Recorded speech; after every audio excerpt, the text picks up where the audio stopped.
tous. Et ce matin, nous recevons Sarah Moussoun, conseillère économique et sociale et environnementale. Elle est également la vice-présidente du groupe Outre-mer, donc au CESE. Merci à vous d'être ici, Sarah Moussoun. Alors, votre mandat va bientôt s'achever au CESE.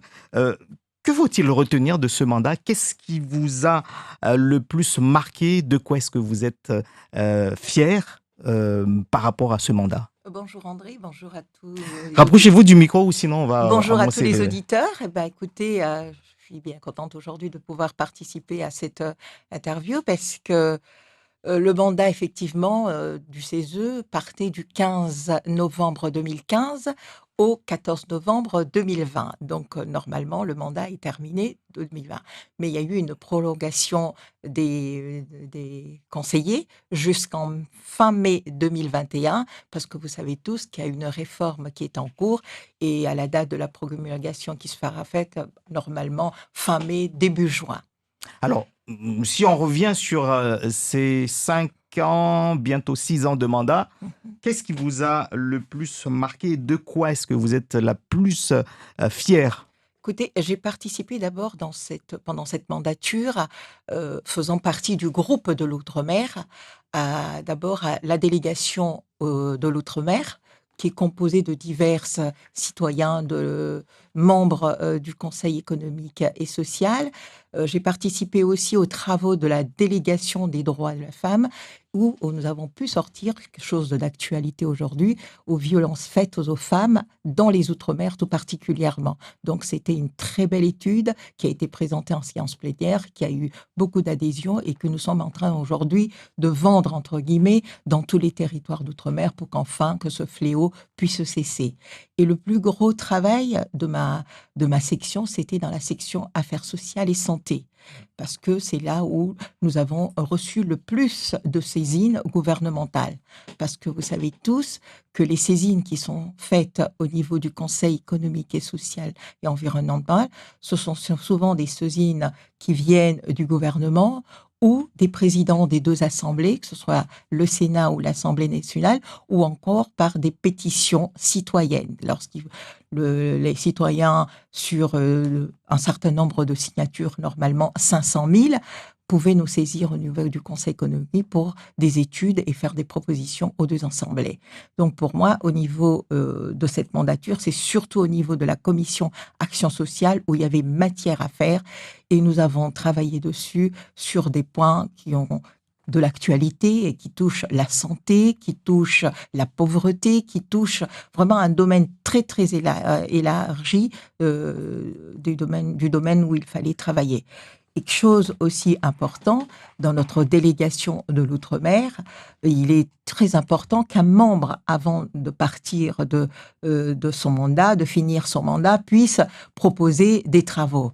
Et c'était une première dans notre délégation où les 3 femmes faisant partie de la délégation Outre-mer, parce que sur les 11 membres de la délégation, du groupe Outre-mer, nous n'étions que 3 femmes. Il n'y a pas eu de parité dans le groupe de l'Outre-mer et j'espère qu'un jour, cette parité viendra si le groupe de l'Outre-mer n'est pas mort avec cette réforme. Et donc, j'ai pu sortir cette étude concernant l'accès aux services publics dans les Outre-mer, notamment un focus sur Mayotte, la Guyane et Saint-Barthélemy. Donc, c'était un travail qui a été fait d'acharnement. Nous avons auditionné plusieurs personnes, notamment des autorités ici à Mayotte, des parlementaires, des personnes de la société civile. Et j'espère que cette étude poursuivra son cours et que nous puissions enfin trouver des solutions par rapport à tout ce qui est accès aux services publics dans nos territoires. Ali Chamsuddin. Alors, vous semblez, excusez-moi, bonjour madame, Bonjour. vous semblez être un peu réticente, du moins à regretter certaines choses par rapport au fonctionnement actuel du Conseil économique, social et environnemental. Il y a donc cette réforme. Est-ce que vous êtes pour, justement, l'idée d'en faire une assemblée pareille à ce qu'on a avec les députés, l'Assemblée nationale, etc. Une assemblée qui puisse faire des propositions, des vraies propositions de loi? Alors justement, c'était le but de la demande du président de la République lorsqu'en congrès en 2017, il a rencontré les députés et les sénateurs. C'était pour lui de faire sortir le Conseil économique, qui est quand même la 3e assemblée de la République, et lui donner un peu plus de poids. Parce que, vous savez, le CESE a été beaucoup critiqué pendant quelques années, l'absentéisme qui a été très grande, hein, tout le monde le sait, et les travaux, il n'y avait pas de continuité des études qui étaient proposées. Donc le président de la République a dit, écoutez, il faudra réformer, et je pense que c'est une très belle chose que de réformer la République et donner un sens à cette institution qui quand même, n'oubliez pas, regroupe 18 groupes composés de la société civile. Mais aujourd'hui, en réduisant le nombre, le regret pour nous, c'était qu'il y aurait un effacement des Outre-mer. Et c'est vrai que dans la première mouture du projet de loi, le groupe de l'Outre-mer ne figurait pas. Il a fallu batailler plusieurs fois. C'était un lobbying que nous avons porté, les 11 membres du groupe de l'Outre-mer, pour faire entendre la voix des Outre-mer, parce que nous avons nos spécificités, et les 11 territoires, chaque territoire a sa propre spécificité. On ne peut pas comparer Mayotte à La Réunion, on ne peut pas comparer aux Antilles, ni à la Nouvelle-Calédonie ou à la Polynésie. Donc pour nous, il était important que le groupe de l'Outre-mer existe. Donc dans la première mouture, nous n'existions pas, mais je pense que le lobbying que nous avons porté a pu avoir ses fruits parce que le gouvernement a accepté à un moment donné de faire introduire 8 membres. Mais pour nous, l'Outre-mer, c'est pas 8 territoires, c'est 11 territoires. On ne peut pas non plus couper 3 autres territoires, ce serait inadmissible. Et donc ce combat, nous le portons encore. Et ce n'est pas encore terminé. Et je pense qu'avec certains parlementaires, et je peux aujourd'hui ici féliciter et dire le travail qu'a porté la parlementaire de la Polynésie, Madame Maïna Sage, j'espère porter ses fruits parce qu'elle a bataillé dur avec nous pour arriver à ces 8 membres. Et je pense qu'à la dernière lecture, avec le projet d'amendement qu'elle va proposer, c'est-à-dire que de 233 membres, nous devions passer à 175, mais elle va proposer que nous puissions passer à 178 pour que les trois absents du territoire, nous puissions les intégrer dans les 45 aujourd'hui, qui seront 48 pour que les 3 membres de l'Outre-mer qui manquent puissent participer. Alors tout à l'heure, vous avez fait remarquer que sur les 11, il y a seulement 3 qui sont des femmes. Oui. Et parmi elles, il y a vous.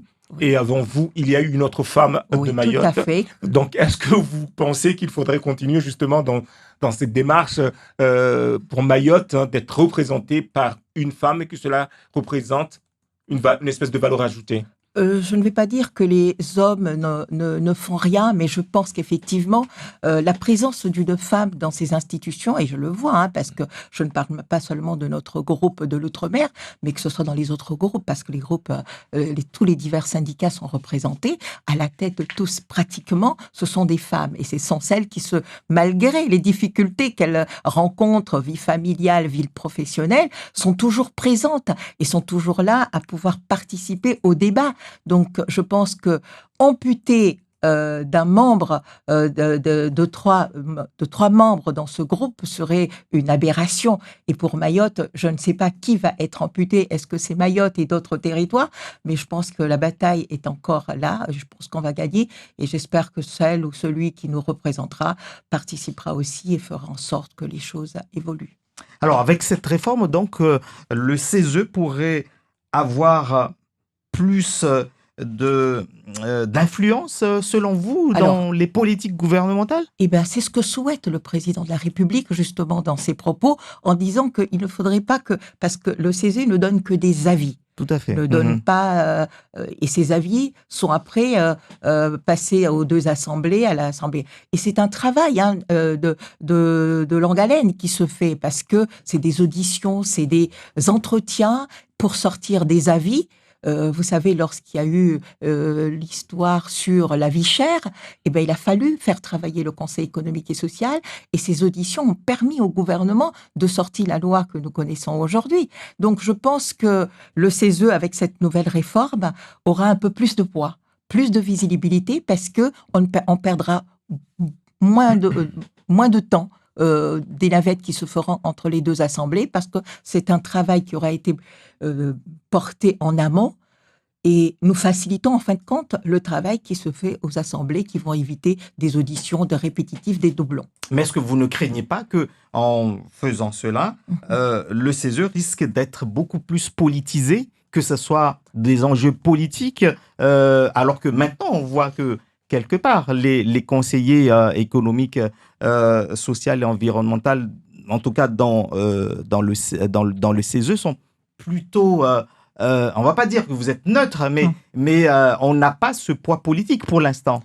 Bah, non, il ne peut pas être politisé parce que ce serait un non-sens. Parce que en politisant le CESE, je pense qu'on perdra la valeur exacte. Et vous savez que les représentants du CESE, on veut tous que ce soit la société civile. Tous les syndicats sont représentés, toutes les associations sont représentées.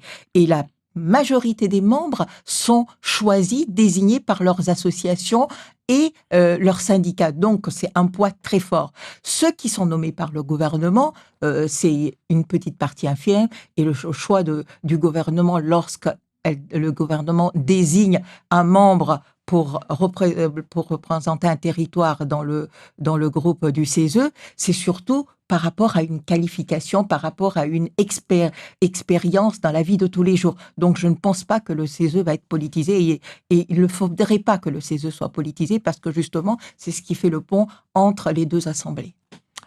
Concernant l'outre-mer, donc vous maintenez ce souhait qu'il y ait des conseillers ultramarins, 11 pour représenter les 11 territoires de l'outre-mer. Vous, par exemple, pour Mayotte, lorsque vous êtes arrivé là, Mayotte est dans, parmi tous les conseillers, vous étiez la seule finalement à représenter Mayotte. Et en quoi est-ce que vous avez pu apporter ou orienter ou influencer une décision en disant hey, attention, Mayotte est là et ça peut être intéressant pour Mayotte, ou ce n'est pas du tout possible parce qu'à Mayotte, ça ne s'appliquera pas, par exemple? Écoutez, c'est une très belle question, parce que lorsque j'ai débarqué au CESE, effectivement, quand on arrive dans cette belle institution, on se dit, mon Dieu, on va être noyé avec toutes ces personnes. Hein, Vous savez que ce sont des gens qui sont des grands batailleurs au niveau.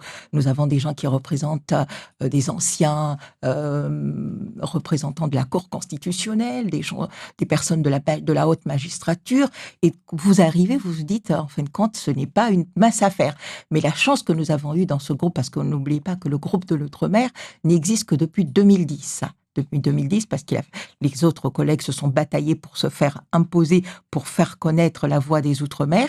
Et donc, du coup, l'avantage que j'ai eu pour moi, c'est que, étant au départ, j'ai eu un mandat syndicaliste, j'ai été syndicaliste, j'ai représenté un syndicat ici, et donc je me suis retrouvée parmi d'autres que je connaissais, et donc, connaissant la problématique, les difficultés que nous connaissons à Mayotte, nous ont soutenus.